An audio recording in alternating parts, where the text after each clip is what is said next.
예배 오신 의왕우리교회 성도님들을 주님의 이름으로 환영하고 축복합니다. 먼저 사도신경 하심으로 10월 25일 새벽 예배를 시작하도록 하겠습니다.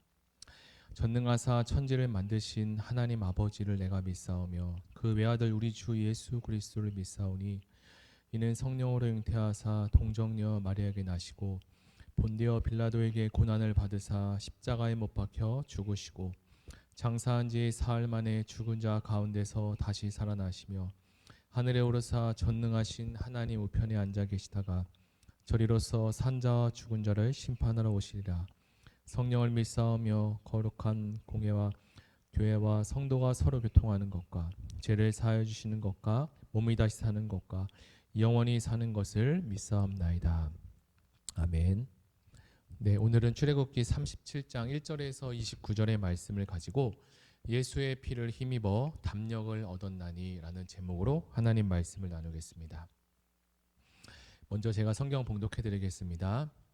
불살렐이 조각목으로 궤를 만들었으니 길이가 2규빗 반, 너비가 1규빗 반, 높이가 1규빗 반이며 순금으로 안팎을 싸고 위쪽 가장자리로 돌아가며 금태를 만들었으며 금고리 넷을 부어 만들어 네 발에 달았으니 곧 이쪽에 2고리요 저쪽에 2고리이며 조각목으로 채를 만들어 금으로 싸고 그 채를 궤 양쪽 고리에 끼어 궤를 매게 하였으며 순금으로 속죄소를 만들었으니 길이가 2규빗 반 너비가 1규빗 반이며 금으로 그룹 둘을 속죄소 양쪽에 쳐서 만들었을 때 한 그룹은 이쪽 끝에 한 그룹은 저쪽 끝에 곧 속죄소와 한 덩이로 그 양쪽에 만들었으니 그룹들이 그 날개를 높이 펴서 그 날개로 속죄소를 덮었으며 그 얼굴은 서로 대하여 속죄소를 향하였더라. 그가 또 조각목으로 상을 만들었으니 길이가 2규빗 너비가 1규빗 높이가 1규빗 반이며 순금으로 싸고 위쪽 가장자리로 돌아가며 금태를 둘렀으며 그 위에 손바닥 넓이만한 턱을 만들고 그 턱 주위에 금으로 태를 만들었고 상을 위하여 금고리 넷을 부어 만들어 네 발 위 네 모퉁이에 달았으니 그 고리가 턱 곁에 있어서 상을 매는 채를 깨게 하였으며 또 조각목으로 상맬 채를 만들어 궤를 금으로 쌌으며 상의의 기구 곧 대적과 숟가락 잔과 따르는 병을 순금으로 만들었더라. 아멘. 어렸을 때만 해도 주변에 이렇게 큰 건물들이 많지는 않았던 것 같습니다. 보통은 단독주택, 그 다음에 빌라, 조금 더 높은 아파트 정도였는데 지금은 주위를 둘러보면 40층, 50층 넘는 건물들이 많이 지어지는 것을 보며 웅장하다라는 느낌을 받습니다. 오늘 우리는 출애굽기 37장을 읽으면서 하나님께서 성막을 짓는 과정을 묵상하게 됩니다. 지금도 우리가 큰 건물을 보며 놀라는 것처럼 당시 이스라엘 사람들이 이스라엘 백성들이 이 성막의 완성된 모습을 보며 얼마나 감격스럽고 놀라웠을까요? 이렇게 하나님께서는 하나님 나라 백성을 위하여 성막을 짓도록 명하셨습니다. 사람이 성막에 들어가는 순서를 보면 먼저 성막문을 열고 번제단, 물두명, 진설병, 등대, 분향단, 언약궤 순으로 들어갑니다. 그래서 하나님께서 성막을 지을 때도 이러한 순서대로 지을 것이라고 생각되지만 불살레를 통하여서 성막을 만들어가는 순서를 잠시 살펴보면 언약궤부터 시작되는 것을 우리는 보게 됩니다. 그렇다면 이 영광스러운 성막이 어떻게 만들어질까요? 1절에 보니까 불살렐이 조각목으로 궤를 만들었으니 라고 합니다. 하나님께서 말씀하시고 이것을 만드는 이가 있었는데 그가 바로 불살렐이었습니다. 마찬가지로 하나님의 언약이 성취되기 위해서는 하나님의 말씀이 실행되기 위해서는 누군가가 이 일을 해야 한다는 것입니다. 성막 중에 가장 중요한 것이라고 생각할 수 있는 이 궤, 이 언약궤를 하나님께서 스스로 만드실 수 있음에도 하나님께서 그 일을 하지 않으시고 사람에게 위임하여 성막을 만들어가는 것을 볼 수 있습니다.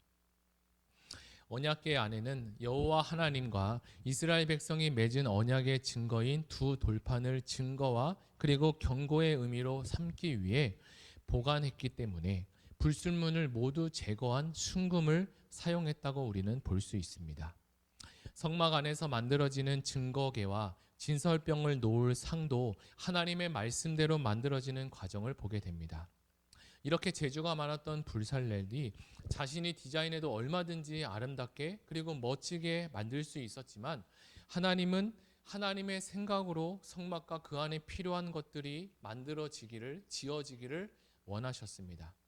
그래서 하나님은 성막을 완성하기 위해 이 불살레를 택하고 사용하셨습니다. 성경은 이 불살레를 성령이 충만한 자다라고 합니다. 불살렐이 재주만 그리고 능력만 있었던 것이 아니라 성령이 충만한 사람이었습니다. 그래서 그가 하나님의 귀한 이 일에 쓰임받게 된 것이죠. 자, 이제 우리가 증거계를 한번 자세히 살펴보겠습니다. 이 증거계는 가로가 1.2m, 세로와 높이는 약 각각 68cm 정도로 덮개가 없는 상자 모양이라고 합니다. 그리고 덮개는 따로 제작이 되었다고 하는데, 여기서 속죄소라는 명칭이 쓰여지게 됩니다. 속죄소라는 명칭이 나오는데 문자적으로는 가리다, 덮다라는 의미를 가진 표현으로 덮개 또는 뚜껑이라는 의미입니다. 하나님이 속죄소에서 이스라엘 백성들을 만나시겠다고 약속하셨는데, 이는 하나님께서 우리의 죄를 덮으실 때 거룩하신 그분을 만날 수 있습니다. 우리의 죄가 덮어지지 않을 때 우리는 하나님을 만날 수가 없게 되죠. 그런데 이렇게 힘들게 순금을 쳐서 안과 밖으로 금으로 싼 덮개에 제사장이 1년에 한 번 들어가 그곳에 피를 뿌립니다. 힘들고 어렵게 순금을 쳐서 만든 이 덮개에 피를 뿌리는 것을 잠시 생각해 보면 순금과 덮개를 망치는 것처럼 생각될 수 있습니다. 그런데 하나님은 이 피를 뿌리는 그 일을 통해서 이렇게 귀하고 귀하게 만들라고 명하셨죠. 이렇게 피를 뿌리는 것을 통해 이스라엘 자손의 부정과 그 범한 모든 죄를 속죄하고 온 회중을 위하여 속죄하도록 하기 위함이었습니다. 결국 이 일을 위해서 이렇게 정교하게 섬세하게 이 법궤를, 하나님의 언약궤를 만들었다는 것이죠. 하나님은 이스라엘 백성들을 애굽에서 부르시고 그들과 함께 있기를 원하셨습니다. 그래서 십계명을 주시고 이 계명을 따라 거룩함에 참여하기를 원하셨습니다. 그러나 이스라엘 백성들은 하나님의 뜻대로 거룩하게 살기로 다짐을 했지만 얼마 지나지 못해 금송아지 우상을 만들고 하나님과 함께 있기를 멀리 하게 되었죠. 마찬가지로 이스라엘 백성들이 하나님과 가까워지기 위해서는 죄의 문제가 해결되어야만 했습니다. 그래서 하나님은 성막을 만들라 하시고 성막 안에 필요한 것들을 하나씩 정교하고 섬세하게 만들어 주셨습니다. 이 모든 것들을 만드신 것은 바로 이스라엘 백성들의 죄의 문제를 해결하고 하나님과 관계를 회복하여 하나님을 만날 수 있도록 하기 위함이었습니다. 우리도 마찬가지입니다. 우리가 하나님과 만날 수 없고 교제할 수 없기에 예수께서 십자가를 지심으로 우리의 죄를 대속해 주셨습니다. 이로써 우리는 담대하게 하나님을 배울 수 있고 교제할 수 있게 되었죠. 그 다음 우리는 본문을 묵상하면서 또 다른 질문을 할 수가 있는데, 가장 중요한 장소인 지성소에서 하나님의 증거궤와 속죄소를 두라고 명령하신 이유는 무엇일까요? 하나님이 머무는 장소 안에 증거궤가 있었습니다. 증거궤는 순금으로 쌓여 있었고 또한 이동이 편리하도록 만들어졌죠. 증거궤가 또한 성막의 도구 중에서 금이 가장 많이 쓰인 도구이기도 합니다. 이 증거궤를 우리는 언약궤라고도 이야기하는데, 이 증거궤의 덮개인 속죄소에서 하나님의 백성과 만나 주겠다라고 하나님이 약속해 주셨습니다. 우리는 하나님의 일하심을 다른 성경에서 본 적이 있는데, 하나님은 요단강을 건널 때에도 여호와 앞에서 여호수아에게 증거궤를, 하나님의 말씀 언약궤를 앞장 세우라고 말씀하셨습니다. 이것은 이스라엘 백성이 무슨 일을 하든지 간에 다른 것을 먼저 보는 것이 아니라 하나님을 바라보고 전진하기를 원하셨습니다. 그리고 하나님을 항상 따르고 하나님을 의지하기를 원하셨습니다. 그렇게 살 때 하나님께서 우리의 진정한 구원자가 될 수 있다는 것을 성경은 우리에게 알려주십니다. 때로는 우리의 생각과 경험이 인생의 방향키를 잡고 또 그렇게 살아갈 때가 있습니다. 그러나 그렇게 살 때 우리는 실패할 수가 있죠. 우리는 늘 말씀을 우리의 인생키로 삼고 말씀을 쫓아 살아가야 합니다. 하나님의 임재가 우리 안에 늘 충만하기를 사모해야 합니다. 우리가 그 말씀을 의지하며 나아갈 때 하나님의 임재하심과 동행할 수 있다는 사실을 우리는 배워야 하죠. 이제 말씀을 한번 정리해 보겠습니다. 오늘 우리가 읽은 출애굽기 37장의 말씀은 하나님께서 불살레를 통해서 법궤와 상가, 등잔대, 분향단을 만들게 하셨습니다. 이 모든 것들은 정교하게 만들어졌는데 이것을 통해 결국 이스라엘 백성들이 성소와 지성소를 거치어 수송아지 소와 염소의 피를 통해 죄를 속죄받아 하나님과의 교제를 할 수 있게 되었죠.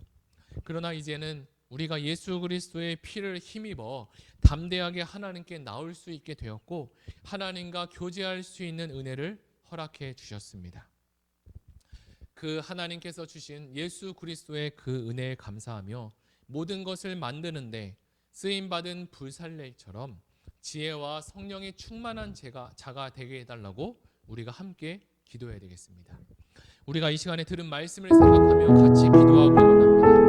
하나님 출애굽기 37장의 말씀을 통하여서 성막을 만들 때 하나님의 언약궤 하나님의 말씀을 먼저 지으시고 그 말씀을 따라 살기를 원하시는 하나님의 생각과 하나님의 뜻을 우리가 배웠습니다. 불살레의 성령이 충만한 자가 되어 자신의 재주와 자신의 능력으로 만든 것이 아니라 하나님이 주시고 하나님이 말씀하신 그 성궤도에 따라서 불살렛이 하나님의 성전과 성막을 만들어 갔습니다.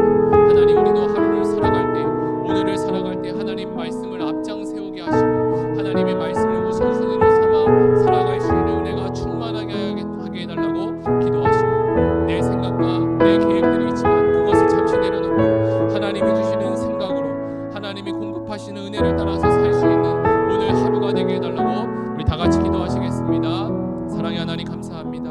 오늘 출애굽기 37장의 말씀을 통하여서 불살레를 통하여서 일하신 하나님을 보게 되었습니다.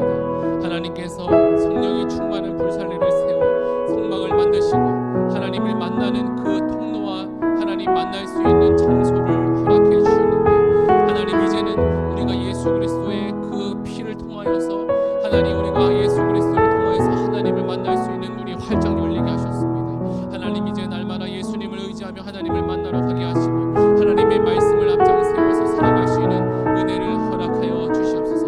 하나님의 언약궤와 하나님의 증거된 이 말씀이 우리 인생에 하나님 앞장서는 나침판이 되게 하시고 우리를 이끌어갈 수 있는 인도자가 되어 주셔서 언제나 하나님의 말씀을 쫓아갈 수 있는 은혜가 있게 하여 주시옵소서. 때로는 위급한 상황이 벌어지고 하나님 어려운 일이 생길 때 순간순간 내 생각을 의지하며 내 생각을 따라 살아갈 때가 있는데 그 모든 것들을 잠시 내려놓고 하나님이 공급하시는 주님의 생각으로 건네펴지기를 원하오니 주님 우리에게 은혜를 허락하여 주시고 우리 모든 우리 성도님들이 성령이 충만한 하나님 성령이 충만한 불살레가 같은 하나님 은혜가 있게 하여 주시옵소서. 감사드리며 예수님의 이름으로 기도드립니다. 아멘. 이어서 기도할 것은 11월 7일날 새생명 축제가 있습니다. 새생명 축제 때 VIP를 품고 기도하게 하시고 기도를 준비하는 이 VIP들의 상황과 환경을 주님 열어주셔서 하나님께로 교회로 예배에 나올 수 있도록 인도하시고 하나님의 말씀 하나님의 언약을 들을 수 있는 귀한 시간이 되게 해달라고 기도하시고 나라 민족을 위해서 그리고 가지고 오신 기도 제목을 위해서 다 같이 기도하시겠습니다.